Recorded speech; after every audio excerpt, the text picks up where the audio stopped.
जय जिनेन्द्र। सभी प्यारे बच्चे और सभी मुमुक्षु को जय जिनेन्द्र। जैन धर्म फाउंडेशन कोर्स की इस संडे पाठशाला में आप सभी का स्वागत है। प्यारे बच्चों, बहुत बार हम लोग डिस्कस करते हैं कि हम लोग बहुत लकी है क्योंकि हमें जैन धर्म मिला, हमें सच्चे देवगुरु शास्त्र का योग मिला और हमारे पास भगवान की वाणी, साक्षात वाणी हमारे पास है, जो हमारे परमागम शास्त्र और अनेक शास्त्र द्वारा। तो ये डाउट आप लोगों को तो बहुत बार आया होगा कि भगवान की वाणी हमारे पास पहुंची कैसे। वो कौन सा मैजिकल प्रोसेस है जिसके थ्रू भगवान की साक्षात वाणी हमारे हाथों तक पहुंची। वो है दिव्य ध्वनि। आज का जो क्लास है बहुत इंटरेस्टिंग सब्जेक्ट को टच कर रही है, जो है दिव्य ध्वनि। मैं सभी से रिक्वेस्ट करूंगा, सभी मुमुक्षु और सभी बच्चों से, कि इंपॉर्टेंट नोट्स इसके बनाएं क्योंकि बहुत इंटरेस्टिंग और बहुत नॉलेजेबल सब्जेक्ट है आज का ऑन दिव्य ध्वनि। अब मैं हम आमंत्रण करेंगे हमारे आज के टीचर सोमिल भाई मेहता फ्रॉम पार्ला मंडल। जय जिनेन्द्र सोमिल भाई। जय Jinendra. Yes, we can start. Okay, सभी को जय जिनेन्द्र। हम मंगलाचरण से शुरू करेंगे। निशित भाई, मंगलाचरण की स्लाइड लगा दीजिए।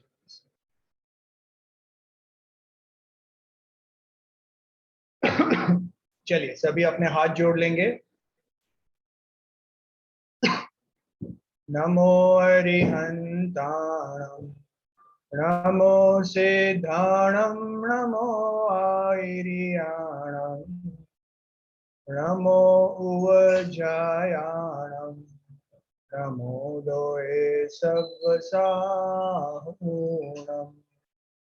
मंगलम भगवान वीरो, मंगलम गौतमो गणी, मंगलम कुंद कुंदार्यो, जैन धर्मोस्तु मंगलम। मंगलाचरण के नीचे देखिए गाथाएं पढ़ेंगे। ओंकारं बिंदु संयुक्तम नित्यं ध्यायन्ति योगिनः, कामदं मोक्षदं चैव ओंकाराय नमो नमः। अविरल शब्द घनौघ, प्रक्षालित सकल भूतल कलंका, मुनि विरूपासित तीर्था, सरस्वती हरतु नो दुरिताम्। अज्ञानतिमिरान्धानां ज्ञानाञ्जनशलाकया, चक्षुरुन्मीलितं येन तस्मै श्री गुरुवे नमः। देखिए, हमने ये मंगलाचरण लिया है श्री समयसार जी में से। श्री समयसार जी ग्रंथादिराज में ग्रंथ में एक प्रारंभिक मंगलाचरण है, जहां आप अगर देखेंगे तो ये पहले की 3 कड़ियां हैं। इसके आगे भी मंगलाचरण कंटिन्यू रहता है। ये 3 कड़ियों में अगर आप पढ़ेंगे तो पहली कड़ी है ओमकारम बिंदु संयुक्तम। ओमकार कैसा है कि वो बिंदु से संयुक्त है, जिन्हें नित्यम ध्यायन्ति योगिनः, योगी इन्हें नित्यम ध्याया करते हैं। ये ओम में किसका वर्णन आता है? ओम में पंच परमेष्टि का वर्णन आता है। ओम जब हम बोलते हैं तो उसमें अ अरिहंत, दूसरा अशरीरी, फिर ओ, ओ मतलब आ मतलब आचार्य, फिर उ उपाध्याय और म मुनि, ऐसे करके ओम 5 अक्षरों से बना है। तो इसमें पंच परमेष्टि का स्वरूप गर्भित है, जिसे हम नमस्कार करते हैं। दूसरी कड़ी जो यहाँ पे है वो दिव्य ध्वनि के ऊपर है। जो अविरल शब्द घनौघ, जो जिनेन्द्र भगवान, तीर्थंकर भगवान है, जैसे पर्वत से नदी झरती है, वैसे ही उनके मुखारविंद से अविरल, कंटिन्यूअस, एक जैसे झरना झरता हो वैसे एक दिव्य ध्वनि निकलती है। और जैसे झरना है वो भूतल के कलंक को दूर करता है, वैसे ही ये दिव्य ध्वनि है जो वो भव्य जीव है उनके मन रूपी जमीन के ऊपर जो कलंक है वो दूर करती है। और जो तीसरी गाथा यहाँ पे है वो है मुनिराज के ऊपर। तो अज्ञानम तिमिरांधाना ज्ञानाजन्य सलाक्या, मुनिराज कैसे हैं कि जो अज्ञान तिमिर को दूर करते हैं और ज्ञान रूपी दीपक को प्रज्वलित करते हैं, ऐसे श्री गुरु मुनिराज को हम नमस्कार करते हैं। हमने शॉर्ट में इसका मतलब देखा। तो देवशास्त्र गुरु भगवान को यहाँ पे नमस्कार किया गया है। चलिए, आज हम हमारा टॉपिक है दिव्य ध्वनि, उसके ऊपर हम शुरू करें उसके पहले एक पुनरावर्तन या फिर एक रिवीजन देखते हैं। हमारा विषय चल रहा है जैन सिद्धांत प्रश्नोत्तर माला में द्रव्य गुण पर्याय, और उसमें भी पर्याय के ऊपर मुख्य तरह से हमारा विषय चल रहा है। तो द्रव्य किसे कहते हैं कि गुणों के समूह को, मतलब वस्तु को द्रव्य कहते हैं। गुण किसे कहते हैं, जो द्रव्य के पूरे भाग में हो और उसकी सर्व अवस्था में हो, उसे गुण कहते हैं, मतलब द्रव्य की विशेषता को गुण कहते हैं। और पर्याय किसे कहते हैं कि गुणों के या द्रव्य के विशेष कार्य परिणमन को, वर्तमान अवस्था को, द्रव्य कौन सी वर्तमान अवस्था में है उसे पर्याय कहते हैं। जैसे आप राइट साइड पिक्चर में देखेंगे, ये सभी चीजें जो मिट्टी की बनी हुई है, मिट्टी का घड़ा है, मिट्टी का रामपात्र है, छोटे मिट्टी के प्याले हैं, एक डिश जैसा है, तो ये सब किससे बने हैं कि सब मिट्टी से ही बने हैं। तो द्रव्य कौन सा है, सब में मिट्टी है या सभी पुद्गल द्रव्य से बने हैं, लेकिन उसके आकार भिन्न भिन्न है। तो वर्तमान पर्याय जुदी जुदी है, लेकिन अगर सभी पदार्थ के आप मूल उसका कंस्ट्रक्शन देखेंगे तो सब मिट्टी से ही बने हैं। तो सभी में गुण समान है, द्रव्य समान है, लेकिन पर्याय जुदी जुदी है। वैसे ही ये जीव जो द्रव्य है, तो वर्तमान में कोई तिर्यंच गति में देखा जाता है, कोई मनुष्य गति में देखा जाता है, तो उसकी वर्तमान अवस्था जुदी जुदी है, लेकिन मूल द्रव्य के हिसाब से अगर देखा जाए, अगर मूल द्रव्य की ओर दृष्टि डाली जाए, तो एक जो अनादि अखंड त्रिकाड़ी द्रव्य जो है वो तो हमेशा समान ही है सभी में। जैसा अरियंत भगवान में है वैसा ही हम में है, वैसा ही चींटी में है।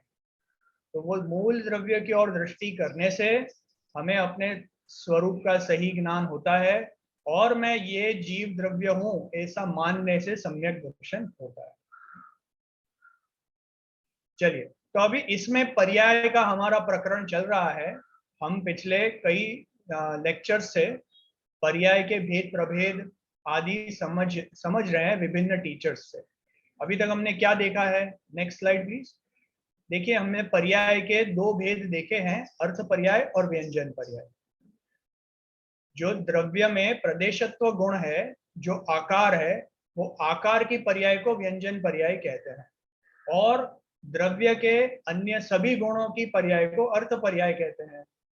तो अगर ये पर्यायें कोई अन्य निमित्त से रहित अपने स्वभाव स्वरूप ही परिणमन कर रही है, तो उसे स्वभाव पर्याय कहते हैं। जैसे कोई भी द्रव्य का आकार अगर किसी और द्रव्य से इन्फ्लुएंस ना हुआ हो, अपने स्वभाव अनुसार ही आकार हो, तो उसे स्वभाव व्यंजन पर्याय कहते हैं। वैसे ही अन्य गुणों का स्वरूप अगर स्वभाव अनुसार हो, तो उसे स्वभाव अर्थ पर्याय कहते हैं। और अगर आकार आदि कोई अन्य द्रव्य से निमित्त, अन्य द्रव्य के निमित्त से उसमें बदलाव आता है, तो उसे व्यंजन पर्याय, उसे विभाव व्यंजन पर्याय कहते हैं। और वैसे ही कोई अन्य गुणों में बदलाव आते हैं तो उसे विभाव अर्थ पर्याय कहते हैं। चलिए, तो आज हमारा टॉपिक है भगवान की दिव्य ध्वनि। मेरा आपसे सबसे फंडामेंटल क्वेश्चन है, आप इसको सोच के बताइए, और अगर हो सके तो आप भरपूर क्वेश्चन पूछिए। निश्चित भाई ने आज जैसे बताया, ये दिव्य ध्वनि एक ऐसा मैजिकल प्रोसेस है अपने जिनागम में कि जहाँ पे जिनेंद्र भगवान से हमें डायरेक्ट उपदेश मिलता है, लेकिन वो उपदेश कोई भाषा में नहीं होता, फिर भी सब अपनी अपनी भाषा में समझ जाते हैं। तो ये मैजिक कैसा है, अगर आपको ये समझना है तो आपके विचार में जो भी प्रश्न उठते हैं बिल्कुल पूछिए, बेझिझक। देखिए, भगवान की दिव्य ध्वनि क्या है। दिव्य ध्वनि में जाने से पहले मेरा आपसे एक फंडामेंटल क्वेश्चन है कि जो भी साउंड है ना, शब्द, ये शब्द क्या है। देखिए, हम जब पुद्गल द्रव्य की बात करते हैं और उसके विशेष गुणों की बात करते हैं, तो हम 4 ही विशेष गुण बोलते हैं, स्पर्श, रस, गंध और वर्ण। मुख्य रूप से 4 ही बोलते हैं ना। तो स्पर्श तो स्पर्शेंद्रिय से जाना जाता है, रस तो अपने रसनेंद्रिय से जाना जाता है, फिर गंध तो अपनी घ्राणेंद्रिय से जाना जाता है, और वर्ण तो हम चक्षु इंद्रिय से देखते हैं। लेकिन जो कर्णेंद्रिय है उससे सुनने वाला शब्द वो तो इसमें गिनाया नहीं। तो ये जो शब्द है, जो साउंड है, वो साउंड पुद्गल द्रव्य का गुण है, उसकी पर्याय है कि कोई अन्य इंडिपेंडेंट द्रव्य है। मेरा आपसे ये प्रश्न है, कोई भी उसका आंसर दे सकता है। क्या शब्द या साउंड द्रव्य है, गुण है कि पर्याय है, क्या है? इस सवाल का जवाब कोई भी मुमुक्ष दे सकते हैं, बच्चे दे सकते हैं, कोई भी दे सकते हैं, ओपन फॉर ऑल है। हाँ, हाँ, और आपने बहुत क्या समझा, आपके हिसाब से शब्द क्या है? आप हैंड रेस करके बताएं। हम, जैसा सुमिल भाई ने बताया, आज का सेशन बहुत इंटरेक्टिव करेंगे। आपको जितने भी प्रश्न हैं आप पूछिए। हाँ, ओके, बिल्कुल पूछे। तो और सबसे कोई पहले चांस हम देते हैं रश्मि जी जैन को। रश्मि जी, आपको अनम्यूट किया है हमने। जी, जय जिनेन्द्र। जय जिनेन्द्र, सोमिल भाई, जय जिनेन्द्र, निशित भाई। शब्द पुद्गल द्रव्य की पर्याय है। जी, बिल्कुल सही जवाब है आपका। शब्द पुद्गल की पर्याय है। देखिए, पुद्गल द्रव्य की पर्याय नहीं कहिएगा, क्योंकि अच्छा, इसमें बहुत सार भरा है। ओके शब्द जो है वो पुद्गल स्कंद की पर्याय है। ओके, हाँ, फिर से देखिए, अब सभी एकदम ध्यान से सुनिएगा। शब्द जो है वो पुद्गल के स्कंद की पर्याय है। आपको स्कंद पता है क्या होता है?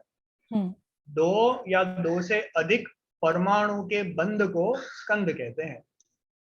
एक इंडिविजुअल जो पुद्गल द्रव्य है, जो पुद्गल द्रव्य का जो फंडामेंटल यूनिट है, वो तो एक इंडिविजुअल परमाणु है ना? छोटे से छोटा अणु, उसे कहते हैं परमाणु। परमाणु में साउंड या शब्द नाम का गुण ही नहीं है। मतलब एक इंडिविजुअल परमाणु का कोई आवाज ही नहीं है। समझ में आ रहा है कि नहीं आपको? जब बहुत सारे परमाणु मिलके स्कंद बनता है, तो वो स्कंद में भाषा वर्गणा रूप अगर शक्ति प्रकट होती है, तब उसमें आवाज प्रकट होती है। जो शब्द या आवाज है, साउंड है, वो पुद्गल स्कंद की पर्याय है।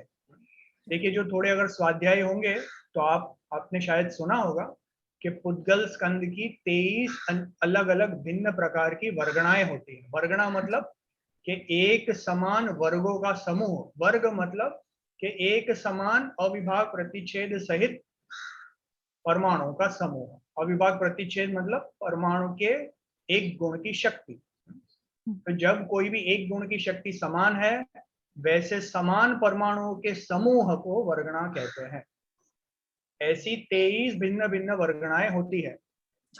जब अविभाग प्रतिच्छेद को आप एक एक से बढ़ते हुए अंश के क्रम में ऑर्गेनाइज करें, तो नीचे के मतलब अविभाग प्रतिच्छेद इन इंक्रीजिंग ऑर्डर, तो नीचे वाली एक वर्गणा, फिर ऊपर दूसरी वर्गणा, फिर तीसरी वर्गणा, आदि आदि। आप कर्णानुयोग में पढ़िएगा, बहुत डिटेल वर्णन वहां पे दिया है।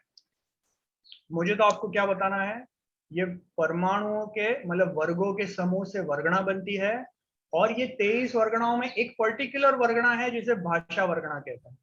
वो भाषा वर्गणा शब्द रूप परिणमित होती है।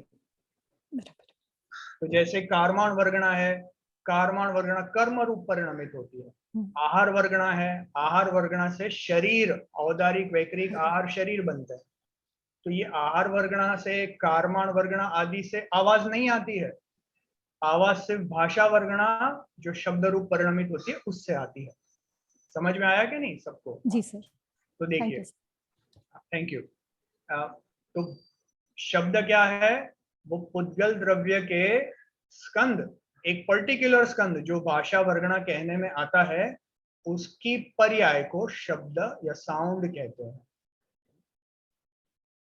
अब हमने गुरुदेव श्री के जीवन चरित्र में पढ़ा होगा ना कि उन्होंने जब वो स्कूल में गए तो सबसे पहली चीज उन्हें क्या सिखाई गई? टीचर ने उनको सबसे पहले सिखाया सिद्धो वर्णम समामनाय। मतलब ये जो वर्णों का समूह है, मतलब ये जो साउंड है, आप कोई भी भाषा देखिए, वो भाषा में आपको अ, स, च आदि जो साउंड है, वो साउंड तो सेम ही होते हैं, उसको लिखने की पद्धति भिन्न भिन्न होती है। गुजराती में आप च कोई अन्य प्रकार से लिखेंगे, हिंदी में, इंग्लिश में आदि अन्य अन्य प्रकार से लिखते हैं। तो ये जो वर्ण है वो अनादि अनंत है। तो ये जो पुद्गल वर्गणाओं का समूह जो शब्द बनता है वो अनादि अनंत है। वैसे ही शब्दों से मनुष्य की भाषा बनती है, वैसे ही शब्द मतलब वो साउंड से तिर्यंच आदि की भाषाएं बनती है। हम उनकी भाषा समझ नहीं पाते, लेकिन उनकी भाषा वो प्रकार से है। हाँ? आपने सुना होगा कि अक्षरात्मक और अनअक्षरात्मक दो प्रकार के शब्द होते हैं, मतलब दो प्रकार की भाषाएं होती है। तो हम जो बोल रहे हैं वो हम अक्षरों में लिख सकते हैं, तो अक्षरात्मक भाषाएं हैं। जो तिर्यंच आदि की आवाज आदि की भाषाएं हैं वो सिर्फ आवाज है, तो वो अनअक्षरात्मक होती है। चलिए हम स्लाइड में वापस आ जाएंगे। तो देखिए, आज का हमारा टॉपिक है दिव्य ध्वनि। दिव्य ध्वनि क्या है कि जिनेंद्र भगवान का जो उपदेश होता है, जिनेंद्र भगवान में भी मुख्यतः जो तीर्थंकर परमात्मा होते हैं, तीर्थंकर परमात्मा कैसे होते हैं कि वीतरागी, सर्वज्ञ और हितोपदेशी होते हैं। तो जो हितोपदेश है, हितोपदेश मतलब जिन्हें तीर्थंकर परमात्मा सर्व जीवों के लिए हित का उपदेश देते हैं, वो हित का उपदेश दिव्य ध्वनि के माध्यम से देते हैं। ये दिव्य ध्वनि क्या है? ये पुद्गल द्रव्य के भाषा वर्गणा रूप स्कंद की ध्वनि रूप पर्याय है। मतलब ये जो आवाज वो पर्याय रूप, भाषा वर्गणा पर्याय रूप परिणमित हुई। अभी ये वर्गणा है, वर्गणा मतलब स्कंद है, और अगर स्कंद है तो इसमें अर्थ पर्याय और व्यंजन पर्याय दोनों ही पर्याय विभाव प्रकार की होती है। फिर से देखिए, पुद्गल द्रव्य में क्या विशेषता थी कि पुद्गल इंडिविजुअल अगर परमाणु है तो उसके अर्थ पर्याय को भी स्वभाव कहते हैं और व्यंजन पर्याय को भी स्वभाव कहते हैं। लेकिन यहाँ पे तो स्कंद है, स्कंद मतलब आपस में एक दूसरे परमाणु एक दूसरे को निमित्त रूप से आरोपित उसमें कथन आता है, इसलिए उसकी अर्थ पर्याय भी विभाव है और व्यंजन पर्याय भी विभाव है।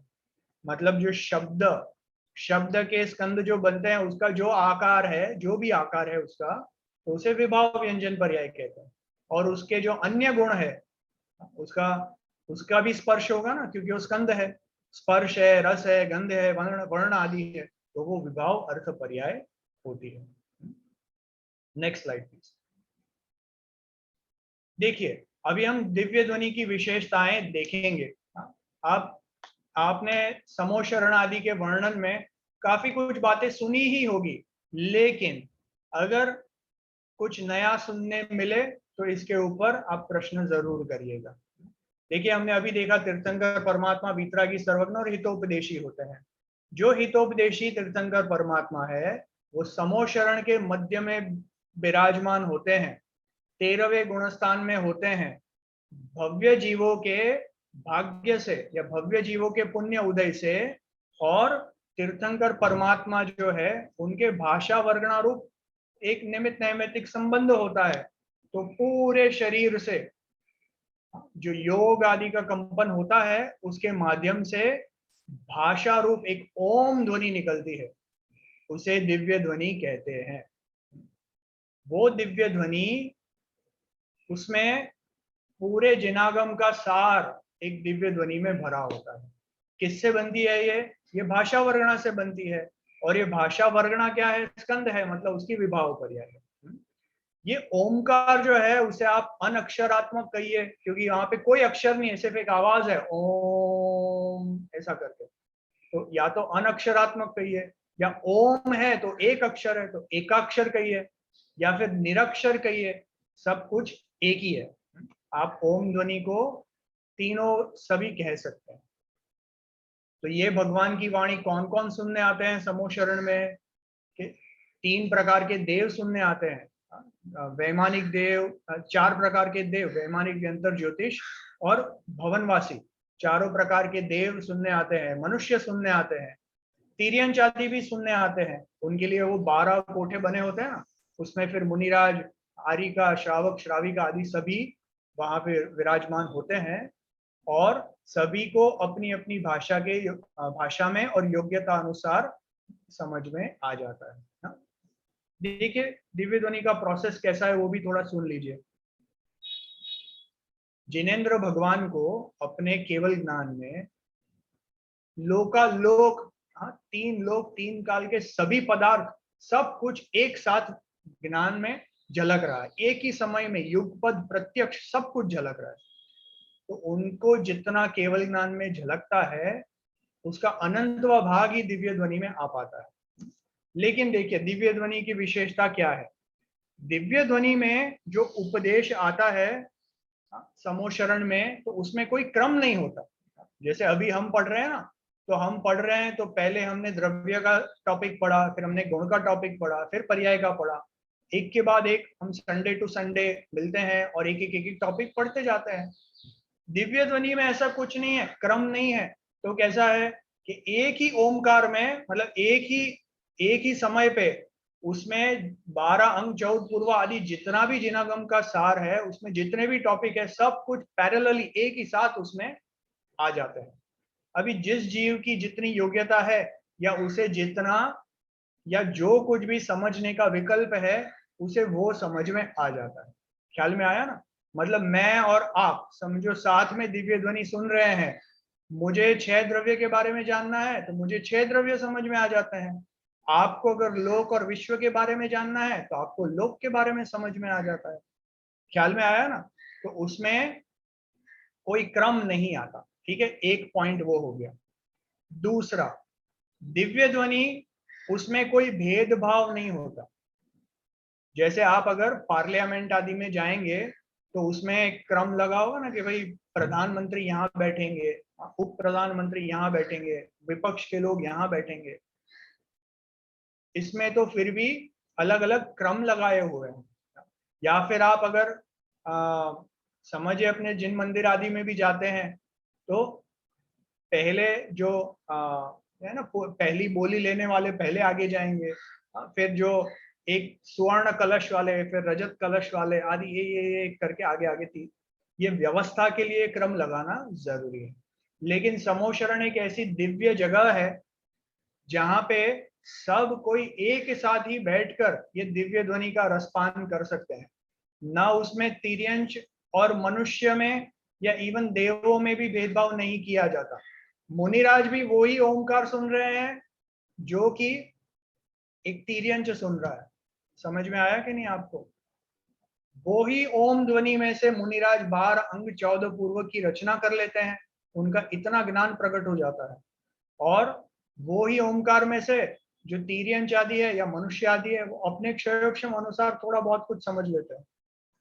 लेकिन सभी एक साथ एक ही प्लेटफॉर्म पर बैठ के भेदभाव बिना दिव्य ध्वनि का उपदेश सुनते हैं। जैसे मैंने कहा कि एक ही ओम ध्वनि में पूरा 12 अंग 14 पूर्व जितना जिनागम का सार है सब एक साथ आ जाता है। हाँ, और आपने अगर सुना होगा, देखिए कुछ कुछ ग्रंथों में, अपने पुराणों में कई जगह पे इसका वर्णन आता है। तो एक सुदृष्टि तरंगिणी करके शास्त्र है जिसमें श्रेणिक राजा ने महावीर भगवान को 60,000 प्रश्न पूछे थे। किसके बारे में? के ये परिणाम और उसके बंध के संबंध के बारे में उसका विशेष वर्णन वहां पे किया गया। मतलब दिव्य ध्वनि में क्या उपदेश आया उसका वर्णन वो ग्रंथ में है। दूसरा एक ग्रंथ है ज्ञान सूर्य अभ्युदय शास्त्र, उसमें भी पूरे दिव्य ध्वनि का स्वरूप उसमें आया है। और हमें तो पता ही है, जिनेंद्र गुरुदेव श्री के उपदेश में हमने कभी बहुत बार सुना है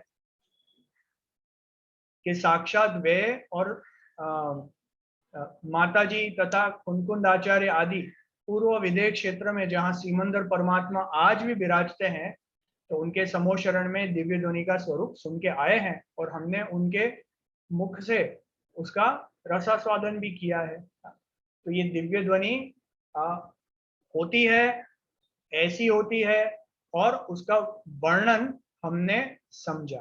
देखिए दिव्य ध्वनि ओमकार रूप में आती है। जहां जिनेंद्र भगवान विराजमान है वहां से तो वो स्वयं बोलते नहीं है।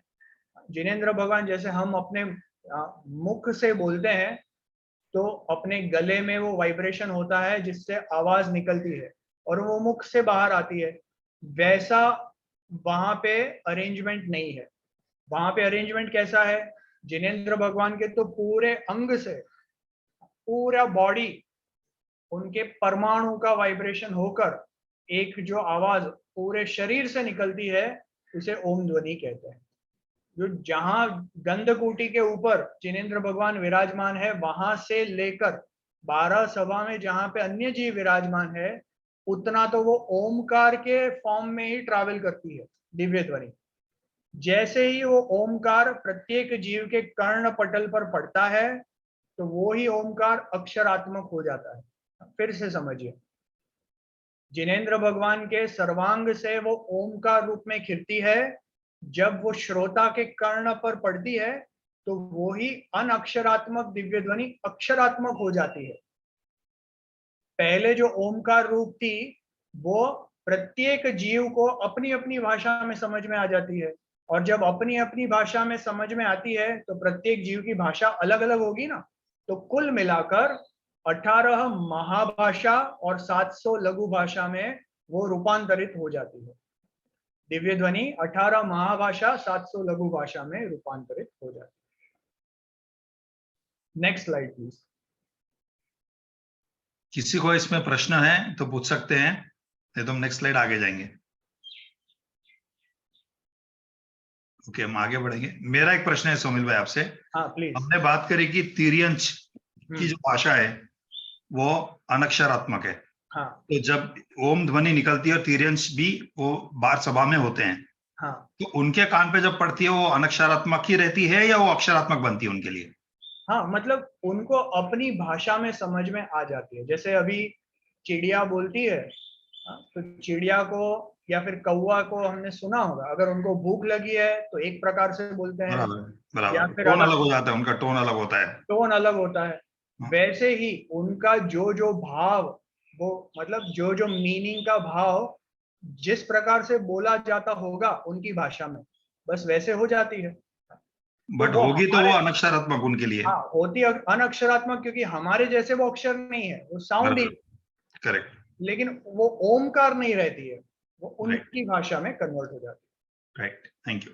हाँ, देखिए दिव्य ध्वनि में बहुत मतलब मैजिकल पूरा चीज है, क्योंकि ऐसा हमने कभी सुना है कि कान पर कोई चीज पड़ी और कन्वर्ट हो गई हमारी भाषा में। हाँ, जैसे आज आप अगर कहीं जाएंगे एडवांस्ड वो साइंस म्यूजियम आदि में, तो वो आपने या फिर वो राज्यसभा आदि में भी आपने सुना होगा, देखा होगा, लोग वो हेडफोन पहन के बैठते हैं कि स्पीकर तो कोई अन्य भाषा में बोल रहा है लेकिन वो हेडफोन से ट्रांसलेट होकर उन्हें उनकी भाषा में समझ में आता है। ये दिव्य ध्वनि में समोशरण में तो ऐसा मैजिक है, आपको कोई हेडफोन नहीं पहनना, आपको कुछ ट्रांसलेशन नहीं करना, वो अपने आप ही आपको आपकी भाषा में समझ में आ जाती है। वो भी आपको जो टॉपिक समझना है वो टॉपिक वहां पे प्ले होता है ना। कितना वंडरफुल है। अगर मुझे कोई प्रवचन सुनना है कोई पर्टिकुलर टॉपिक में तो मुझे ढूंढना पड़ेगा, वहां पे तो आप दिव्य ध्वनि सुनने जाओ और आपको जो टॉपिक सुनना है वही उसमें आता है। कितना कितना चमत्कारिक है। किसी ने हैंड रेज करा है? हाँ, दो मुमुक्षु ने करा है। पहले नागेंद्र कुमार जैन जी ने रेज करा है। जी नागेंद्र कुमार जैन जी। जय जिनेंद्र, आप सवाल पूछ सकते हैं। जय जिनेंद्र। पंडित जी जय जिनेंद्र। जय जिनेंद्र। मेरा प्रश्न यह है कि कर्ण में पड़ते ही अक्षरात्मक हो जाती है, उसमें विशेष क्या होता है, किस कारण से हो जाती है? वो बस भव्य जीवों के नियोग से। कारण अच्छा। मतलब कारण निमित्त यही है, पुद्गल द्रव्य का परिणाम अपनी योग्यता से होता है, और वो योग्यता में जो भव्य जीव वहां बैठे हैं उनके पुण्य का निमित्त है। अच्छा। हाँ, और वो कारण ये है कि वो भव्य जीव को समझ में आनी चाहिए ना। अगर सिर्फ ओम ही रहा तो उसका भाव समझ में नहीं आएगा। तो उनको अपनी भाषा में समझ में आ जाती है, इसलिए वो अक्षरात्मक हो जाती है उस हिसाब से। हाँ बिल्कुल। ठीक है, ठीक। जय जिनेंद्र। जय जिनेंद्र। जय जिनेंद्र। और एक मुमुक्षु ने हैंड रेज करा था बट मेरे ख्याल से उन्होंने विड्रॉ कर लिया है। शायद उनका हैंड रेज नहीं दिख रहा है मुझे। ठीक है, हम स्लाइड की तरफ आगे बढ़ते हैं। जी चलिए अगली स्लाइड। सभी मुमुक्षु से रिक्वेस्ट है, आपको कोई भी प्रश्न हो आप प्लीज रेज करिए। बहुत इंटरेस्टिंग सब्जेक्ट है और यह सब्जेक्ट बार बार लिया नहीं जाता है कहीं भी। तो जब ये आज हमारी कक्षा में आया है तो हम इसका हम जरूर लाभ लें पूरे से। जितने भी हमें डाउट्स शंका है हम उसके ऊपर प्रश्न पूछेंगे। निशा जी, आपको हमने अनम्यूट किया, आप प्रश्न पूछ सकते हैं। विपरीत नारकी लोगों को क्यों सुनने में नहीं मिलता है दिव्य ध्वनि का सार, ये मनुष्य त्रयंशों को क्यों रहता है? हाँ, सही बात है आपकी। देखिए, मनुष्य और तिर्यंश तो मध्य लोक में रहते हैं, तो वो पहुंच पाते हैं, क्योंकि ये समूह शरण तो मध्य लोक में ही रहता है। मनुष्य लोक में ही तीर्थंकर परमात्मा का समूह शरण रहता है। देव ऊपर से, मतलब जो वैमानिक देव है वो स्वर्ग से उतर कर आ सकते हैं। व्यंतर और ज्योतिष तो मध्य लोक में ही रहते हैं, तो वो भी आ सकते हैं। एक ही दिक्कत है नारकियों की, कि नारकियां अपने बिल को छोड़कर बाहर निकले ऐसी कोई व्यवस्था ही नहीं है। अगर ऐसी व्यवस्था नहीं है तो उन्हें उपदेश नहीं सुनने मिलता। उनका पुण्य, उनके पुण्य की कमी समझो कि वो नरक रूप अवस्था में से दिव्य ध्वनि सुनने नहीं आ सकते। ठीक है, ठीक है जी। अच्छा, अभी ये देखिए, दिव्य ध्वनि में जो ज्ञान भरा है उसका सामर्थ्य, उसका एक चार्ट बनाया है हमने यहाँ पे। इसको समझने की कोशिश करेंगे। जो जिनेंद्र भगवान अपने केवल ज्ञान में लोकालोक को जानते हैं, कितना जानते हैं समझिए, कि जितना अपना 3 लोक है, वो 3 लोक के जितने भी पदार्थ है, वो जितने भी पदार्थों की जितनी भी पर्याय हैं, भूतकाल की, भविष्यकाल की, वर्तमान काल की, सभी वो पर्यायों का जितना भी परिणमन है, जिसको हम मतलब उनकी शक्ति अविभाग प्रतिच्छेद में मेजर करेंगे, तो वो सब कुछ एक ही समय में युगपद, युगपद मतलब जैसे एक साथ प्रत्यक्ष हाथ में रखे आंवले की तरह, जैसे हम ये हाथ में कोई पेन पेंसिल रखें तो प्रत्यक्ष कितना इजीली दिखता है, वैसा ही जिनेंद्र भगवान वर्तमानवत आज अभी ये समय में जानते हैं, उसे केवल ज्ञान कहते हैं। ये एक लोक को छोड़कर अनंत लोक भी होते, और उसमें भी अगर ऐसा परिणमन होता तो वो भी जान लेते, इतनी केवल ज्ञान की सामर्थ्य है। लेकिन जितना केवली भगवान अपने केवल ज्ञान में जानते हैं, वो इतना सारा ज्ञान है कि वो कह नहीं सकते, वो दिव्य ध्वनि में आ ही नहीं सकता। तो दिव्य ध्वनि में तो वो केवल ज्ञान का अनंतवा भाग ही आता है। जितना ओमकार में समाने की शक्ति है, वो केवल ज्ञान का अनंतवा भाग है। अच्छा, जितना दिव्य ध्वनि में आ रहा है, उतना सारा ज्ञान कोई भी श्रुत ज्ञानी जीव अपने श्रुत ज्ञान में ग्रहण नहीं कर सकता, क्योंकि इतना सारा माल दिव्य ध्वनि में भरा है। तो सबसे क्षयोक्षम वाले जीव जो गणधर परमात्मा होते हैं श्रुत ज्ञान में सबसे ज्यादा, वो गणधर परमात्मा भी अगर जितना झील पाए, सब ज्ञान जितना वो अपने अंदर पकड़ पाए, तो वो दिव्य ध्वनि का टोटल ज्ञान का अनंतवा भाग ही होता है। अभी जितना गणधर परमात्मा झीलते हैं, मतलब खुद जितना समझते हैं, उतना तो वो शास्त्र में लिख भी नहीं पाते, लिख मतलब 12 अंक का उसमें रचना नहीं कर पाते। तो जितना गणधर परमात्मा ग्रहण करते हैं, उसका भी एक अंश सिर्फ 12 अंक और 14 पूर्व में आता है। और जो 12 अंक 14 पूर्व में आता है, उसको छोड़कर जो अन्य श्रोता है ना, जो मनुष्य, तिर्यन जाति अन्य श्रोता, तो वो तो 12 अंक 14 पूर्व का भी एक अंश उतना ही ग्रहण कर पाते हैं। तो देखिए ज्ञान की सामर्थ्य कितनी है। हम आप अभी वर्तमान में जो क्षयोक्षम ज्ञानी जीव है, हम आपको अगर 100 फोन नंबर दे दिए जाएं, समझो अपने कॉन्टेक्ट लिस्ट में फोन में अगर 50-100 फोन नंबर है, आपको बोल दिया जाए कि याद करो, या फिर अगर आपको एक बार मुख पाठ सुना दिए जाए, तो आपको याद रहेंगे? 10 नंबर भी याद नहीं रहेंगे, क्योंकि हमारा क्षयोक्षम आज इतना कम हो चुका है। वो जमाने में मतलब ऐसे जीव हुआ करते थे जिन्हें 12 अंक के करोड़ों करोड़ों अरबों अरबों श्लोक एक बार सुना दिए जाए तो उनको याद रह जाते थे, और उसका भी अनंत गुणा शक्ति वाला ज्ञान दिव्य ध्वनि में होता है। आप सोचिए दिव्य ध्वनि की कितनी सामर्थ्य है, कि वो एक ओमकार में कितने तत्वों का सार भरा है। जितना कोई भी श्रुत ज्ञानी जीव ग्रहण कर पाए, उससे भी ज्यादा जिनेंद्र भगवान एक समय की दिव्य ध्वनि में कह जाते हैं। लेकिन जीवों की शक्ति नहीं है तो ग्रहण नहीं कर पाते। ख्याल में आया कि नहीं? हाँ? अभी जैसे वो ही ज्ञान सुनकर गणधर परमात्मा तो 4 ज्ञान प्रकट कर लेते हैं, अवधि ज्ञान, मनोपर्याय ज्ञान आदि सब, और वो ही सुनकर कोई अन्य जो जीव है जिसकी अभी योग्यता नहीं पकी है तो वो मिथ्यात्व का भी पोषण करता है। उस जीवों की भिन्न भिन्न योग्यता है। जो दिव्य ध्वनि है उसमें तो इतना सार बड़ा है कि कोई भी जीव उसको ग्रहण कर कर वही समय 12 अंक का ज्ञाता हो जाए। ख्याल में आया ना? किसी को ये इसमें कुछ क्वेश्चन है? नहीं तो आगे बढ़ते हैं। रश्मि जी, आपको अनम्यूट किया है, आप प्रश्न पूछ सकते हैं। जय जिनेंद्र सर। सर, आपने कहा कि भगवान की वाणी सुन करके कुछ जीव विपरीत परिणमन भी करते हैं, तो बट बिल्कुल। भगवान की वाणी तो कीर्ति तो सबके लिए एक जैसी है, तो उसमें विपरीत परिणमन कैसे होता है? उनकी स्वयं की योग्यता ऐसी होती है ना। देखिए, भगवान की वाणी तो निमित्त है। जी। निमित्त से कार्य तो होता नहीं है, कार्य तो अपनी उपादानगत योग्यता से होता है। अभी जैसे परफेक्ट उदाहरण है, मारीची का जीव था, आदिनाथ भगवान की दिव्य ध्वनि खीरी। वहां पे भरत चक्रवर्ती ने प्रश्न पूछा आदिनाथ भगवान से कि क्या यह आपकी सभा में कोई ऐसा जीव है जो भविष्य में तीर्थंकर होगा? तो आदिनाथ भगवान ने उत्तर दिया कि हाँ भरत चक्रवर्ती, देखिए आपका पुत्र है मरीचि, ये आगामी 24वीं में यही भरत भूमि पे ही 24वां तीर्थंकर होगा। मतलब सॉरी, यही 24वीं में 24वां तीर्थंकर महावीर के नाम से होगा। तो आपको क्या लगता है, मारीची को तो खुश होना चाहिए था ना कि अरे वो तीर्थंकर बनने वाले हैं, लेकिन वो तो उल्टे नाराज हो गए।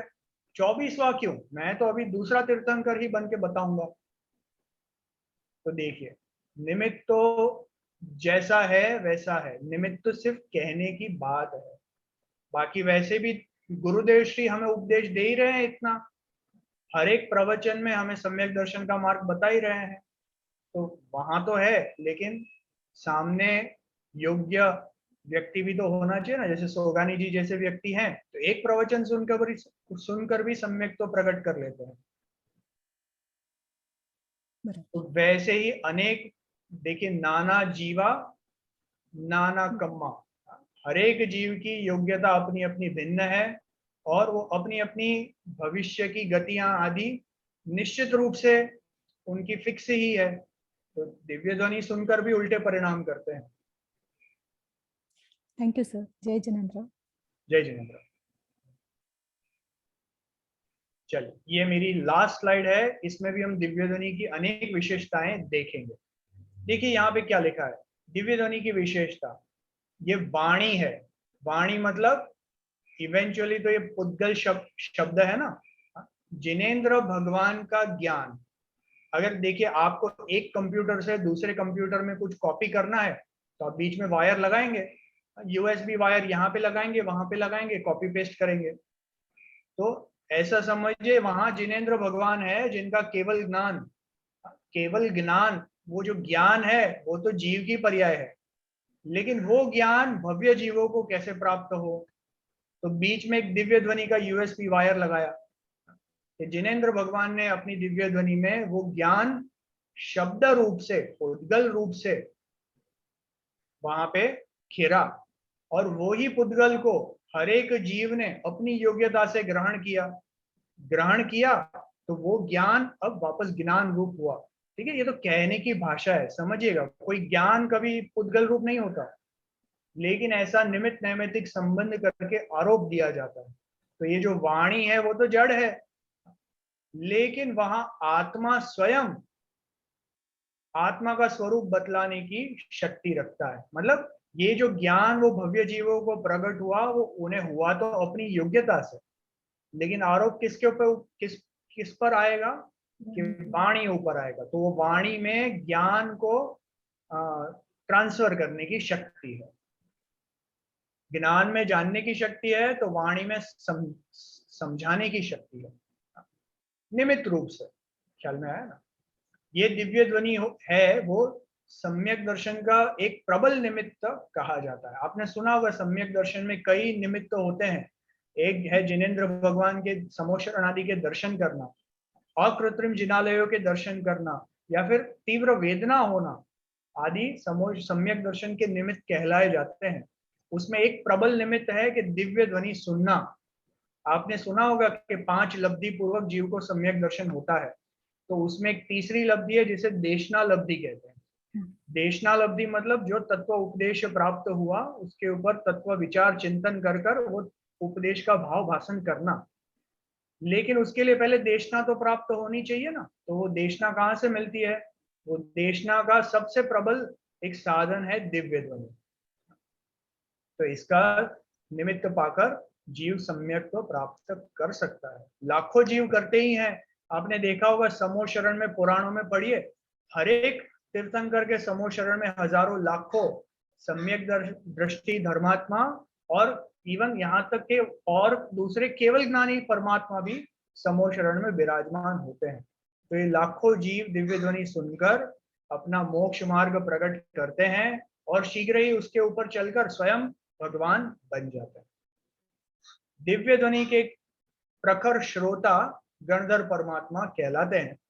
ऐसा कहा जाता है ना कि गणधर परमात्मा न हो तो दिव्य ध्वनि नहीं खिलती। हमारे पास एग्जाम्पल है ना, महावीर परमात्मा के समूह शरण में इंद्रभूति नहीं थे तब तक दिव्य ध्वनि नहीं खिरी। जब वो आए और गौतम गणधर बने तो दिव्य ध्वनि खिरी। दिव्य ध्वनि खिलते ही अंतर मुहूर्त में उनको 12 अंग 14 पूर्व का ज्ञान खिल जाता है और उन्हें श्रुत केवली कहते हैं। श्रुत केवली क्या होता है? कि जो श्रुत ज्ञान में केवल ज्ञानी समान है, मतलब जितना भी श्रुत ज्ञान को जानने की शक्ति है सब कुछ उन्होंने जान लिया। तो वो गणधर परमात्मा के उपदेश को प्राप्त करके आचार्य परंपरा चलती है। गणधर भगवान के बाद वो आपने अपनी आचार्य परंपरा में पढ़ा होगा कि 5 तो श्रुत केवली हुए, फिर 12 अंक के धारी हुए, फिर 11 अंक के धारी हुए, आदि आदि अन्य आचार्य परंपरा चली। तो उसमें कुनकुंद आचार्य आदि समर्थ आचार्य बाद में हुए। ये आचार्य परंपरा द्वारा फिर जिनवाणी माता शब्द रूप लिखित रूप में रचना की जाती है जिससे शास्त्र बनते हैं और मोक्ष मार्ग को सुरक्षित किया जाता है। आज भी जो हम ये प्रश्नोत्तर माला आदि अन्य ग्रंथ जो पढ़ते हैं पढ़ाते हैं वो मूल रूप से किसका अंश है? मूल रूप से उसमें जो भाव भरे हैं वो भाव जिनेंद्र भगवान की दिव्य ध्वनि का अंश है। तो ये जितने भी शास्त्र आदि हम पढ़ते हैं पढ़ाते हैं इसका खूब विनय करना चाहिए, क्योंकि ये सामान्य पुस्तक नहीं है, ये जिनेंद्र भगवान की वाणी का अंश है।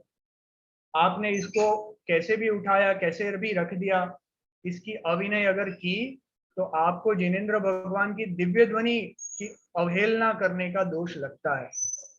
आप जब भी पाठशाला आदि में बैठते हैं तो आपको ऐसे बैठना चाहिए कि जैसे जिनेंद्र भगवान के समूह शरण में बैठकर उपदेश सुन रहे हैं। जो ऐसी भावना से ये तत्व को सुनता है उसको समझता है, उसको सम्यक दर्शन जरूर प्राप्त होता है। इसके साथ ही हम निशित भाई यहाँ जिनवाणी स्तुति लेंगे कि पहले वो केबीए के क्वेश्चंस लेंगे?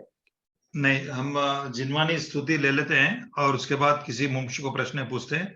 उसके बाद हमारे पास नितिन भाई द्वारा 10 मिनट का रहेगा, उसके बाद हम मेंटीमीटर लगाएंगे।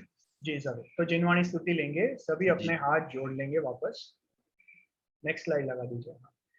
तीर्थंकरो जगत ना जयवंत वर्तो, ओंकार नाद जिननो जयवंत वर्तो, जिनना समो शरण सौ जयवंत वर्तो, मैं तीर्थ जार जगमा जयवंत वर्तो, अहो उपकार जिन वरनो, कुंदनो ध्वनि देव्यनो, जीन कुंद ध्वनि आप्या, अहो ते गुरु काननो, जीन कुंद ध्वनि आप्या, अहो भगवती मातनो। चलिए जय हम अंत में लेंगे। किसी को कोई प्रश्न है तो पूछ सकते हैं अभी भी। आज की जो क्लास चली उस पे किसी मुमुक्षु को कोई भी प्रकार का प्रश्न हो हैंड रेज कर सकते हो, आपको अनम्यूट करेंगे। अभी हम आमंत्रण देंगे श्री नितिन भाई सेठ को कि वो आगे की उनकी 10 मिनट्स की विशेष क्लास ले। श्री नितिन भाई सेठ, जय जिनेन्द्र। जय जिनेन्द्र, सभी को जय जिनेन्द्र। आज का दिव्य ध्वनि का विषय सोमिल भाई ने जो लिया बहुत ही अच्छा लिया। दिव्य ध्वनि के बारे में जो भगवान की वाणी है, तीर्थंकर भगवान की साक्षात वाणी है, उसके बारे में बहुत ही अच्छी जानकारी हमें दी है। थोड़ा सा मैं उसमें ऐड करता हूँ तो जो भगवान की दिव्य ध्वनि होती है, जो अरिहंत भगवान को, जो तीर्थंकर भगवान को 34 अतिशय होता है और 8 प्रातिहार्य होता है, उसमें दिव्य ध्वनि है, उसमें प्रातिहार्य में उसका समावेश होता है। भगवान की जो दिव्य ध्वनि है वो सर्वांग से निकलती है और निरक्षरी होती है। पशु का जीव जो सुनते हैं वो भी अनक्षरी होता है। और ये भगवान की जो दिव्य ध्वनि है वो साक्षात भगवान और भगवान की दिव्य ध्वनि वो आत्महित के लिए उत्कृष्ट निमित्त होता है। भगवान की दिव्य ध्वनि जैसे मेघ गर्जना होती है, बारिश के समय मेघ गर्जना होती है, तो उसमें ऐसा ओम, ऐसा सर्वांग से ऐसी निरक्षरी ओम ध्वनि निकलती है। भगवान की वाणी सामान्य तौर से दिन में 3 बार खिलती है और एक बार का समय 2 घंटा और 24 मिनट होता है। तो टोटल 3 बार जो खिलती है उसमें 7 घंटा और 12 मिनट होती है। इसके अलावा कोई महापुरुष, चक्रवर्ती है, गंधर्व है, ऐसा कोई महापुरुष को मन में कोई प्रश्न आता है तो उसको जो नियत समय है, समय के अलावा दूसरे समय भी, समय पर भी भगवान की वाणी खिलती है। जैसे बताया 18 महाभाषा और 700 लघु भाषा में परिवर्तित होता है। तो भगवान की वाणी तो निरक्षरी होती है, लेकिन देवों द्वारा ऐसा अतिशय है कि देवों द्वारा जो जीव है, पशु जीव है तो वो अपनी भाषा में, देव का जीव अपनी भाषा में, और मनुष्य का जीव है तो वो अपनी भाषा में समझ सके, इसे देवों द्वारा ऐसा उसमें परिवर्तित होता है। तो ये एक अतिशय है। और जो भगवान की वाणी है वो सामान्य तौर से निष्फल नहीं होती, क्योंकि जो अभव्य जीव है वो तो नहीं जाता है। जो संवत्सर में 8 भूमि होती है और 8वीं भूमि है जो श्री मंडप भूमि होती है, उसमें 12 सभा होती है। मुनि की अर्जी का देव देवी मनुष्य आदि तिर्यंस आदि की जो होती है, तो 12 सभा में श्री मंडप भूमि है। उसमें संवत्सर में तो हम बहुत बार जाते हैं। अभव्य जीव है वो 7वीं भूमि से आगे नहीं जाते, क्योंकि 7वीं भूमि में भव्यकूट नाम के एक स्तंभ होता है, उसके सामने देखने से ही अभव्य जीव अंध हो जाता है, वो आगे नहीं जा सकता। लेकिन भव्य जीव है वो भव्य जीव भी सामान्य तौर से संवत्सर में तो जाते हैं, लेकिन संवत्सर की रचना इतनी भव्य होती है, देवों ने बनाया है, रत्न हीरा माणिक से बना हुआ होता है, इतना भव्य है कि उसमें देखने में ही सामान्य तौर से रह जाते हैं। लेकिन जो भव्य जीव होता है, जो जिसका उपादान तैयार हुआ है, जिसकी आत्म भावना प्रबल हुई है, जिसको सम्यक दर्शन प्राप्त करने की योग्यता प्राप्त हुई है, ऐसा जीव ही सामान्य तौर से ये 8वीं श्री मंडप भूमि में जाता है। नहीं तो सामान्य तौर से जितनी इतनी भावना तीव्र नहीं है, जितनी उपादान इतना तैयार नहीं हुआ है, वो जीव सामान्य तौर से ये भगवान के जो 7 संवत्सर में ये 7वीं भूमि तक जाता है। 8वीं भूमि श्री मंडप भूमि में उसका प्रवेश नहीं होता है। तो अति भव्य जीव होता है वो, जिसका उपादान तैयार हुआ है, जो सम्यक दर्शन प्राप्त करने वाला है, ऐसा जीव ही श्री मंडप 8वीं भूमि में जाता है। तिलोय प्रणति में ऐसा श्लोक आता है कि साक्षात जिनेंद्र भगवान और जिनेंद्र भगवान की वाणी वो जगत में आत्महित के लिए सर्वोत्कृष्ट निमित्त होता है। तो उसी के कारण भगवान की प्रतिमा है वो भी सम्यक दर्शन का निमित्त जो हो सकता है, तो साक्षात भगवान और भगवान की वाणी है वो अवश्यपणे सम्यक दर्शन का निमित्त बन सकता है। तो ये तिलोय प्रणति में ऐसा आता है कि ये भगवान की वाणी सामान्य तौर से निष्फल नहीं जाती है। जो जीव सुनते हैं वो कोई ना कोई प्रकार अपना आत्मा का हित अवश्यपणे प्राप्त करता है। ये बाबत सोमिल भाई ने बहुत विशेष रूप से बताई है दिव्य ध्वनि के बारे में। मैंने थोड़ा सा उसमें मुझे जो जानकारी थी वो बताई है। आज का जो हमारा विषय है वो समय शिखर का है। हमारा जो तीर्थ है उसमें समय शिखर, जैन धर्म में ये समय शिखर है वो सर्वोत्कृष्ट तीर्थ क्षेत्र है, क्योंकि भगवान का वो निर्वाण स्थान होता है। तीर्थंकर भगवान का निर्वाण स्थान ये समय शिखर है। जैसे तीर्थंकर भगवान का जन्म अयोध्या में होता है, भगवान का जन्म अभिषेक मेरू पर्वत पर होता है और भगवान का निर्वाण ये समय शिखर पर होता है। ये नियम है। 24 भगवान जो होता है अवसर पीढ़ी और उत्सव पीढ़ी काल में, वो भगवान का वर्तमान में जो अवसर पीढ़ी है, तो सभी भगवान का जन्म अयोध्या में ही होता है। लेकिन वर्तमान में मुंडावसनी काल के कारण 24 में से मात्र 5 भगवान का जन्म ये अयोध्या में हुए हैं, बाकी का जन्म अन्य स्थान पर हुआ है। भगवान का मेरू पर्वत पर अभिषेक होता है, जन्माभिषेक, और निर्वाण नियम से 24 भगवान का निर्वाण समय शिखर की भूमि पर से ही होता है। लेकिन हुंडावसनी काल के कारण वर्तमान में 20 तीर्थंकर भगवान समय शिखर में से मोक्ष गए हैं, बाकी के 4 भगवान अन्य स्थान से मोक्ष गए हैं। तो ये हुंडावसनी काल के कारण 4 भगवान का मोक्ष अन्य स्थान से हुआ है।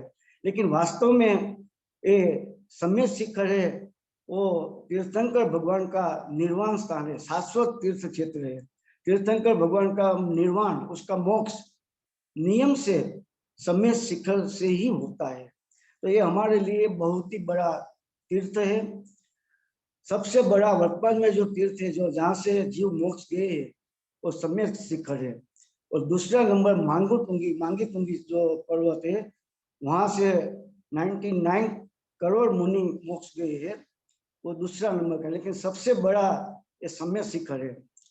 समय शिखर अयोध्या और जो मेरू पर्वत है वहाँ उसके नीचे स्वस्तिक होता है और शाश्वत होता है। ये तीनों स्थान के नीचे स्वस्तिक होता है और वो शाश्वत होता है। और समय शिखर में जो भगवान मोक्ष जाता है तो उसमें हम देखते हैं कि भगवान की टूक होती है। कुंथुनाथ भगवान की टूक है, नमीनाथ भगवान की है, अरनाथ भगवान की है। तो ये टूक कैसे मालूम होता है कि भाई इस जगह से भगवान मोक्ष गए? ये नमीनाथ भगवान की टूक है, तो यह कैसे मालूम हुआ कि नमीनाथ भगवान की टूक है? तो भगवान जहाँ से मोक्ष जाते हैं वहाँ उसी समय देवो इंद्र और देवो आवे उसका निर्वाण कल्याण का महोत्सव उजवते हैं, पूजा करते हैं। और इंद्र भगवान जहाँ से मोक्ष गए हैं उसी जगह पर वहाँ अपना चरण चिन्ह, जो इंद्र चरण चिन्ह वहाँ अंकित करते हैं और वो स्थान भगवान का निर्वाण स्थान है, वो फिक्स होता है, नक्की होता है। तो इंद्र द्वारा भगवान जहाँ से मोक्ष जाता है वहाँ उसका वज्र चरण चिन्ह अंकित करता है, जिससे में मालूम होता है कि यहाँ से ये तीर्थंकर भगवान यहाँ से मोक्ष गए हैं। उसके बाद समय शिखर में जो मध्य में टूक है वो कुंथुनाथ भगवान की है और गौतम गंधर्व भगवान की है। इसके अलावा पूर्व में 14 भगवान की टूक है, जिसमें चंद्र प्रभु भगवान की टूक सबसे ऊंची है। पश्चिम में 9 भगवान की टूक है, जिसमें पार्श्वनाथ भगवान की टूक है वो सबसे ऊंची है। वास्तव में 20 भगवान जो मोक्ष गए हैं उसमें सबसे ऊंची टूक पार्श्वनाथ भगवान की है। और वो 24 किलोमीटर का विस्तार होता है। सम्य शिखर हमें जो यात्रा करनी है तो 24 किलोमीटर का विस्तार, 8 किलोमीटर ऊपर चढ़ना है, 8 किलोमीटर ऊपर में रहना, जो ऊपर में टू के उसमें जो हमें फिरना है, और 8 किलोमीटर नीचे उतरने के लिए होता है। तो 24 किलोमीटर लगभग सम्य शिखर की यात्रा करने में होता है। जो सम्य शिखर मासी भगवान जो मुनि मोक्ष गए हैं उसमें सबसे कम मुनि विमलनाथ भगवान की टूंक से गए हैं, जिसमें 70,07,06,742 मुनि मोक्ष गए हैं। तो विमलनाथ भगवान की टूंक है उसमें से सबसे कम मुनिराज 70,07,06,742 मुनि मोक्ष गए हैं। और नमीनाथ भगवान की जो टूक है उसमें से सबसे ज्यादा मुनिराज मोक्ष गए हैं। तो वहां कितने गए? 900 करोड़ 1,45,07,942 मुनिराज नमीनाथ भगवान की टूक से मोक्ष गए हैं। 900 करोड़ मुनिराज सबसे ज्यादा, विष्णु भगवान में से सबसे ज्यादा नमीनाथ भगवान की टूक से मुनिराज, ज्यादा मुनिराज, सबसे ज्यादा मुनिराज मोक्ष गए हैं। और टोटल जो विष्णु भगवान मोक्ष गए हैं सम्य शिखर में से वर्तमान में, उसमें टोटल मुनिराज विष्णु तीर्थंकर भगवान और मुनिराज की संख्या कितनी है? तो उसमें 1,648 कोड़ी, 1648 कोड़ी 12,31,71,73,73,475 मुनि, 1648 कोड़ी 12,31,71,73,475 मुनि ये सम्य शिखर में से ये मोक्ष गए हैं। तो विष्णु भगवान के साथ इतना 1648 कोड़ी मुनिराज ये मोक्ष गए हैं। ये सम्य शिखर है वो सबसे पवित्र स्थान है, क्योंकि वहां से अनंता तीर्थंकर भगवान मोक्ष गए हैं। अनादि अनंत काल है ना ये, तो 24 भगवान नियम से मोक्ष जाते हैं अवसर पीढ़ी उत्सर पीढ़ी में। तो अनादि से आज तक सम्य शिखर में से अनंता तीर्थंकर भगवान मोक्ष गए हैं। दूसरे कोई ऐसा स्थान नहीं है जगत में कि सम्य शिखर से ज्यादा मुनि तीर्थंकर यहाँ से मोक्ष गए हो। तो क्योंकि ये तीर्थंकर भगवान का निर्वाण स्थान है और सबसे ज्यादा मुनिराज भी ये सम्य शिखर की पर्वत से ही मुनिराज मोक्ष गए हैं। तो दूसरे स्थानों से अपेक्षा से सम्य शिखर में से तीर्थंकर भगवान सबसे ज्यादा मोक्ष गए हैं और मुनिराज भी सबसे ज्यादा मोक्ष गए हैं।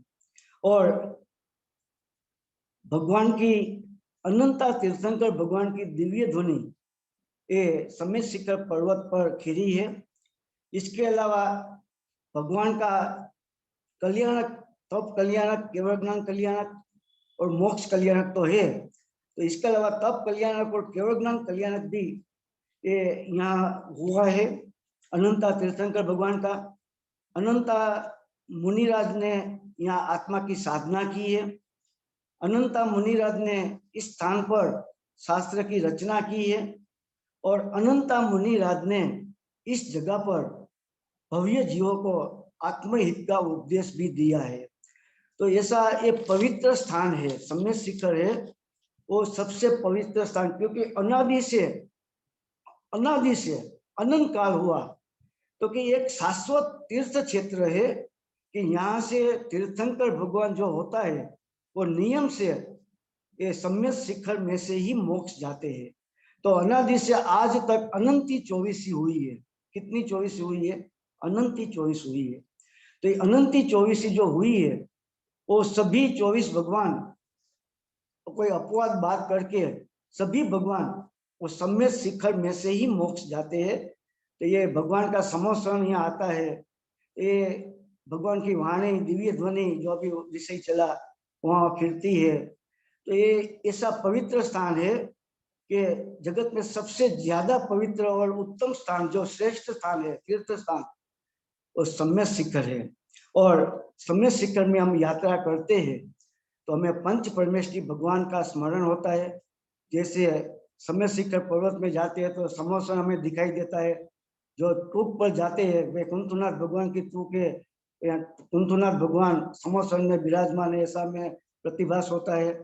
यहाँ से कुंथुनाथ भगवान मोक्ष गए हैं तो सम श्रेणी है, ये भगवान कुंथुनाथ भगवान सिद्ध शिला में विराजमान है।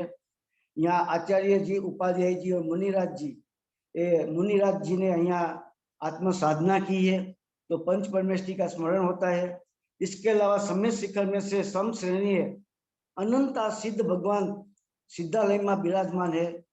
तो हम पर्वत में से ऊपर देखते हैं तो अनंता सिद्ध भगवान का हमें स्मरण होता है, हमें वितरागता प्राप्त करने की भावना प्रकट होती है, हमें भगवान बनने की प्रेरणा होती है, हमें आत्मरुचि और पुरुषार्थ की प्रबलता यहाँ होती है। तो ऐसा पवित्र स्थान है। तो ये सम्यक शिखर जैसा पवित्र स्थल दूसरा कोई नहीं है। तो हमें कम से कम एक बार इस सम्यक शिखर की यात्रा करनी चाहिए, क्योंकि एक तीर्थंकर भगवान जहाँ से मोक्ष गए हैं उतना कितना उसका मूल्य होता है, वो भूमि का कितना मूल्य होता है वो तो ठीक है। एक सम्यक दृष्टि जो आत्मा की साधना करता है ना, वो भूमि भी इतनी महान है। जैसे स्वर्ण भूमि सोनगढ़ है, तो जहाँ गुरुदेव और माता जी ने आत्मा की साधना की है, तो ये सुवर्णपुरी तीर्थ क्षेत्र भी महान तीर्थ है। तो जहाँ साक्षात तीर्थंकर भगवान निर्वाण जहाँ से हुआ है, निर्वाण जहाँ से प्राप्त हुआ है, तो वो भूमि कितनी पवित्र और कितनी उत्तम होती है। वो तो एक तीर्थंकर भगवान की बात हुई, लेकिन सम्यक शिखर में से तो अनंता तीर्थंकर भगवान, अनंता अनंता अनंता तीर्थंकर भगवान ये भूमि पर से मोक्ष गए हैं। तो ये भूमि कितनी पवित्र है कि लाखों करोड़ों मुनि, संख्यात असंख्यात अनंत मुनिराज भी यहाँ से मोक्ष गए हैं, आत्मा की साधना की है, शास्त्र की रचना की है। तो ये इतना पवित्र स्थान है, तो हमें एक बार अवश्यपणे ये सम्यक शिखर की यात्रा अवश्य करनी चाहिए। हो सके तो ज्यादा करें, लेकिन मिनिमम हमारी शक्ति अनुसार एक बार यात्रा अवश्य हमें करनी चाहिए। गुरुदेव ने जो सम्यक शिखर बारे में बताया, 2 मिनट में मैं पूर्ण करता हूँ। गुरुदेव ने जो महिमा बताया सम्यक शिखर का, गुरुदेव जो सम्यक शिखर गए थे उसी समय उसने उसके बाद जो बात बताई थी वो शास्त्र में लिखी है। गुरुदेव ने ऐसे बताया है गुजराती में, तीर्थनो घणो महिमा छे, आ भव समुद्र जेनाथी तराय तेने तीर्थ कहेवाय छे। सम्यक दर्शन ज्ञान चारित्र वडे संसारथी तराय छे, तेथी ते रत्नत्रय खरो तीर्थ छे। अने एवा रत्नत्रय धारक संतो मुनिओ तीर्थंकरो ज्यां विचर्या होय ते भूमि पण तीर्थ छे। आवा तीर्थनी यात्रा करता ते आराधक जीवोनुं स्मरण थाय छे अने आपणने पण एवी आत्म साधना करवानी प्रेरणा मळे छे। सम्यक शिखर ए आपणा जैन धर्मनुं महान तीर्थ छे, ते सिद्ध क्षेत्र छे। 20 तीर्थंकर भगवंतो अने अब्जो करता पण वधु जीवो त्यांथी सिद्ध पद पाम्या छे। आ तीर्थ अत्यंत रमणीय, गंभीर अने उपशांत वातावरणथी भरपूर छे। एनी यात्रा करता मुमुक्षुने पगले पगले सिद्धोनुं स्मरण थाय छे, रत्नत्रय धारक संतोनुं बहुमान जागे छे अने पोताने पण ते मार्गे जवानी उर्मिओ जागे छे। ए सिद्धि धामनी छायामां जईए एटले जाणे सिद्ध भगवंतोनी नजीक आव्या होईए एवुं आपणने लागे छे। हे भव्य, जीवનમાં सदाय रत्नत्रय तीर्थनी भावना कर અને એના વડે આ ભવ સમુદ્રને પાર કર। तो गुरुदेव ने सम्यक शिखर का महिमा बताया है। जय जिनेन्द्र। जय जिनेन्द्र नितिन भाई, आपने बहुत अच्छे से पवित्र शाश्वत सिद्ध क्षेत्र सम्यक शिखर जी के ऊपर आपने बहुत डिटेल में और बहुत टेक्निकल इंफॉर्मेशन दी, और हमें उम्मीद है कि सभी मुमुक्षु सम्यक शिखर जी की यात्रा करें और वहां से निज आत्मा कल्याण की प्रेरणा ले। और एक अच्छी बात आपने बताई कि दिव्य ध्वनि कभी निष्फल नहीं जाती। तो हमें उम्मीद है और हमें आशा है कि पूज्य गुरुदेव के अनुयायी हम सब इस जो काल में हमारे हाथ में जो परमागम शास्त्र और गुरुदेव की वाणी जो हाथ में आई है, हम उसे निष्फल नहीं जाने देंगे और हम निज आत्मा कल्याण करके सम्यक दर्शन और मोक्ष की ओर आगे बढ़ेंगे। जय जिनेन्द्र। जय जिनेन्द्र। अभी टाइम है बहुत इंटरेस्टिंग मेंटीमीटर राउंड की ओर। मैं रिक्वेस्ट करूंगा VIP team to start the Mentimeter round. और सोमिल भाई मिड मिड राउंड के दरमियान आप जब रिजल्ट आएंगे, किसी को कुछ कंफ्यूजन है तो आप उसका क्लैरिफिकेशन दीजिए। यस। जय जिनेंद्र साधनु मुमुक्षु को मेंटीमीटर लिंक आपके चैट बॉक्स में है और आप सभी ये पेज पे लैंड करेंगे।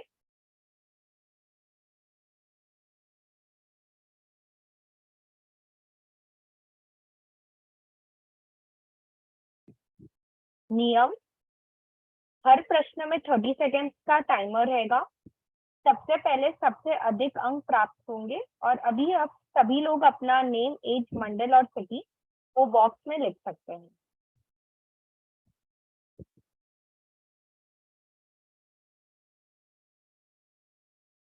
आपका नेम, एज, मंडल और सिटी आपको वो बॉक्स में लिखना है।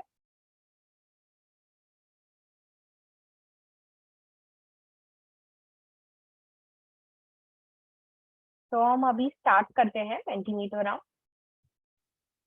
पहला प्रश्न आपके स्क्रीन पे और प्रश्न है, सर्वज्ञ भगवान क्या जानते हैं?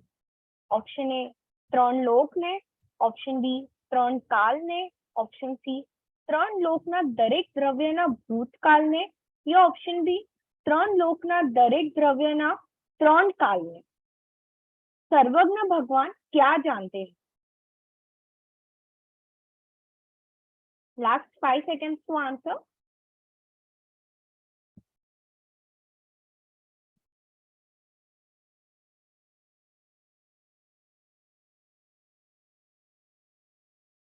ऑलमोस्ट सभी लोग ने सही उत्तर दिया है और सही उत्तर है सर्वज्ञ भगवान 3 લોકના દરેક દ્રવ્યના 3 કાળને જાણે છે।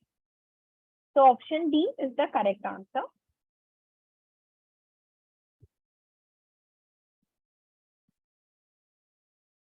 प्रश्न नंबर 2,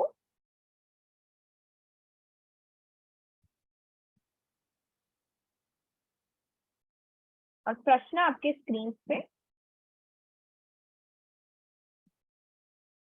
प्रश्न है, कोनी वाणीने दिव्य ध्वनि कहे छे? ऑप्शन ए, सर्वज्ञ भगवाननी वाणीने, ऑप्शन बी, दिव्य पुरुषनी वाणीने, ऑप्शन सी, दिव्य प्रकाश सहित वाणीने, या ऑप्शन डी, दरेक मनुष्यनी वाणीने। तो प्रश्न है, सभी ने वोट कर दिया है। वेरी नाइस, सभी ने, ऑलमोस्ट सभी ने करेक्ट आंसर दिया है और उत्तर है ऑप्शन ए, सर्वज्ञ भगवान की वाणी को दिव्य ध्वनि कहा जाता है। Option A is the correct answer. अभी प्रश्न नंबर 3 आपके स्क्रीन पे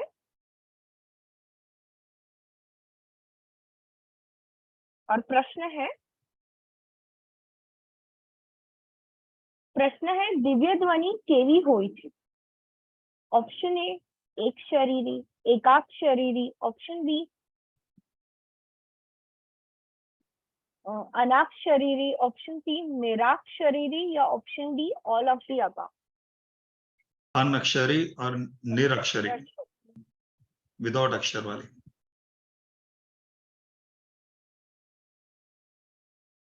आज के सेशन में सोमिल भाई ने ये बताया था स्लाइड में।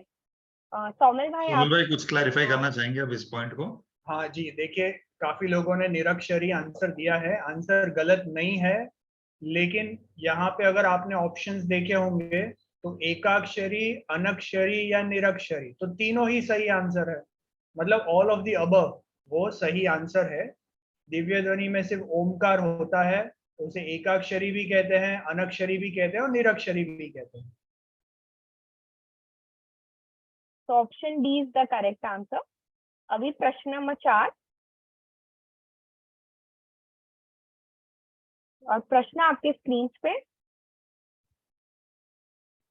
प्रश्न है, दिव्य ध्वनि કેટલી ભાષામાં કન્વર્ટ થાય છે?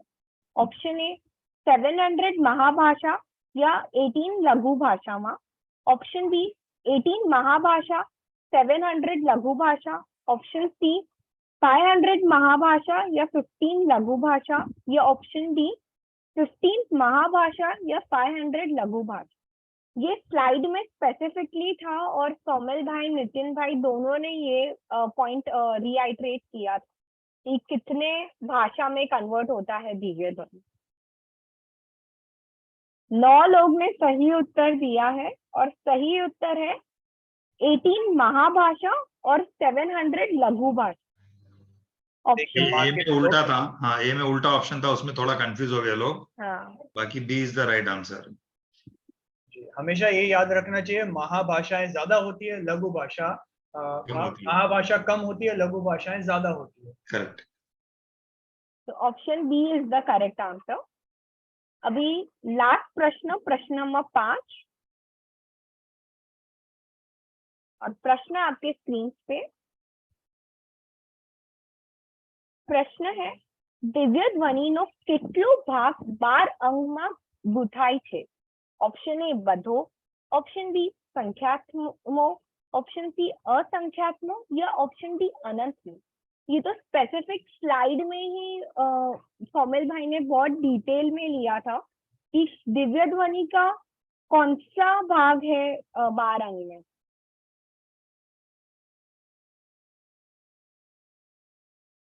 सभी ने वोट कर दिया है। 14 लोग ने सही उत्तर दिया है और सही उत्तर है अनंतमो भाग। तो option D is the correct answer, अनंतमो भाग। अभी विनोद, दीक्षा 11 years शिवपुरी, फिर काहान, हाँ 9 कोल्हापुर दिख रहा है हमें, और बाकी नाम समझ में नहीं आ रहे हमें। तो जो लीडर बोर्ड स्कोर पे रहेगा विद फास्टेस्ट फिंगर फर्स्ट, हम उसकी स्लाइड बना के हमारे सभी व्हाट्सएप ग्रुप में विनर्स के नाम डालेंगे। सभी विनर्स को धन्यवाद जिनके सही जवाब थे। आपसे रिक्वेस्ट करते हैं कि आप ये जो इंटरनेशनल नेम्स रखते हैं ना, मैवरिक, ब्रांड ब्रोकन, फ्रॉस्टी, उसके जगह आपके अगर सही नाम लिखे हमें जरा इजी होगा आपको विनर घोषित करने के लिए। हम सभी से आपको रिक्वेस्ट करते हैं कि प्लीज आप आपके सही, इतना अच्छा आपको नाम दिया गया है तो उसे इस्तेमाल करें, ना कि इंटरनेशनल नेम्स। निश्चित भाई ये डिफॉल्ट नाम देते हैं, मतलब जब भी हम एंटर होते हैं ना, हाँ तो ये अच्छा ओके। डिफॉल्ट नाम होता है, मतलब हाँ, अगर तो हम वो रीनेम नहीं उनको करें चेंज तो करना यही पड़ता होता है। है। हाँ, हाँ, उनको, चेंज करना पड़ता हाँ है। अगर वो नाम नहीं देते हैं तो उसको डिफॉल्ट नेम आ जाते हैं इनके। डिफॉल्ट, हाँ डिफॉल्ट नेम, हाँ। हाँ, तो मेंटीमीटर के डिफॉल्ट नेम्स है ये, तो सॉफ्टवेयर में जनरेट होते हैं। ठीक है, और सभी विनर्स को धन्यवाद। और सोमिल भाई ने बहुत इंटरेस्टिंग 5 केबीए क्वेश्चंस भी बनाए, बट हमें समय की मर्यादा है तो हम केबीए राउंड नहीं खेलेंगे, बट उनके क्वेश्चन को जरूर हम स्क्रीन पे लाएंगे और उनको जस्ट वो फास्ट में एक्सप्लेन कर देंगे। यह समय थोड़ा हमारा एक्सीड हुआ है क्योंकि टॉपिक बहुत इंटरेस्टिंग था। 5 क्वेश्चन उन्होंने केबीए के बनाए हैं, तो क्विकली उसको हम गो थ्रू कर लेते हैं। जी देखिए, आज हमने समय साजी परमागम से जो प्रारंभिक मंगलाचरण है वहां से मंगलाचरण लिया था, तो ये हमारा फर्स्ट क्वेश्चन कवर हो गया। 4th answer is the right answer. आप नेक्स्ट स्लाइड पे जाएंगे प्लीज। हमने ये भी देखा था शब्द क्या है, द्रव्य गुण है या पर्याय है या धर्म। धर्म तो गुण का ही मतलब एक अन्य प्रकार के गुण जिन्हें धर्म कहते हैं। तो ये शब्द है वो पर्याय है, ना तो द्रव्य है ना गुण या धर्म है। तो वो पर्याय किसकी है? हमने देखा था भाषा वर्गणा की वो पर्याय है। आगे जाएंगे, नेक्स्ट स्लाइड। दिव्य ध्वनि किससे बनी हुई है? तो हमने ये भी देखा था भाषा वर्गणा के परमाणु शब्द रूप कन्वर्ट होते हैं, तो इससे दिव्य ध्वनि बनती है। आहार वर्गणा से शरीर बनता है, तेजस वर्गणा से तेजस शरीर बनता है, मनोवर्गणा से द्रव्य मन बनता है। नेक्स्ट स्लाइड पे जाएंगे। दिव्य ध्वनि के रचयिता कौन है? दिव्य ध्वनि कौन खिराते हैं? हम बोलेंगे गणधर भगवान ने 12 अंग में रची तो वो रचयिता, लेकिन नहीं। दिव्य ध्वनि के ओरिजिनल सोर्स तो तीर्थंकर भगवान है, तो उनके रचयिता भी तीर्थंकर भगवान होते हैं। Next slide please. Last question है, दिव्य ध्वनि किसकी पर्याय है, मतलब कैसी पर्याय है?